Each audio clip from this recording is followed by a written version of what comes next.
আমি না, শুধু বাংলাদেশের প্রত্যেকটা জনগণের প্রত্যাশা তাদের কাছে অনেক বেশি, কারণ প্রত্যেকটা জনগণ এবার ভোট দিয়ে তাদেরকে নির্বাচিত করেছেন। বিগত দিনের যারা সরকার পরিচালনায় ছিলেন ফ্যাসিবাদ, তারা অ্যাকচুয়ালি জনগণের ভোটে নির্বাচিত হয়ে আসেনি, সেই জন্য জনগণের প্রত্যাশাও ছিল না, আর জনগণের কাছে তাদেরও দায়বদ্ধতা ছিল না। এবার যেহেতু জনগণের সরকার গঠিত হয়েছে, এবার জনগণের প্রত্যাশা অনেক বেশি, এবং আমার মনে হয় যেহেতু বিএনপি সরকার গঠন করেছে, বিগত দিনের মতো এবারও বিএনপি মডার্ন বাংলাদেশ হিসাবে, উন্নত বাংলাদেশ হিসাবে বিশ্বের দরবারে পরিচয় করিয়ে দিতে সক্ষম হবে ইনশাল্লাহ। খুব সুন্দর একটা বাংলাদেশ দেখতে চাই। এই বাংলাদেশে রাস্তাঘাটে পথে ঘাটে যেন কোনো গরিব দুঃখী মানুষ যেন না থাকে।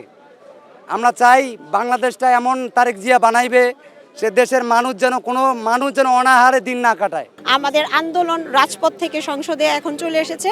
আমরা রাজপথের কথাগুলো যেটা এতদিন বলতে পারি না, এখন বিরোধী দল এবং সরকারি দল রাজপথের থেকে সবাই সংসদমুখী। সংসদে তারা তাদের জনগণের সুবিধা অসুবিধা নিয়ে কথা বলবে। আশা করি দেশনায়ক জনাব তারেক রহমান সাহেব জনগণের জন্য যেটা ভালো, যেটা বাংলাদেশের জন্য ভালো, সেই সিদ্ধান্ত নেবেন।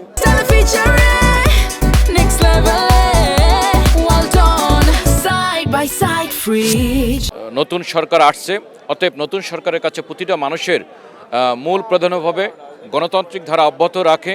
এখানে সকল রাজনৈতিক দল যাতে সুষ্ঠুভাবে রাজনীতি করতে পারে এবং সকল ধরনের দুর্নীতিমুক্ত থাকতে পারে, একটি সুন্দর সুষ্ঠু সমাজ ব্যবস্থা আমরা ইয়ং জেনারেশন যেন গড়ে তুলতে পারি, এবং বাংলাদেশটা যেন সারা বিশ্বের বুকে একটি আধুনিক রাষ্ট্র এবং সমাজ ব্যবস্থা যে এখানে গড়ে তুলছে, এটা যেন আমরা প্রতিষ্ঠিত করতে পারি। বিশ্বের প্রথম সারির দেশের সাথে যেন আমরা পাল্লা দিতে পারি, আগামীর বাংলাদেশকে আমরা ওইরকমই আশা করছি।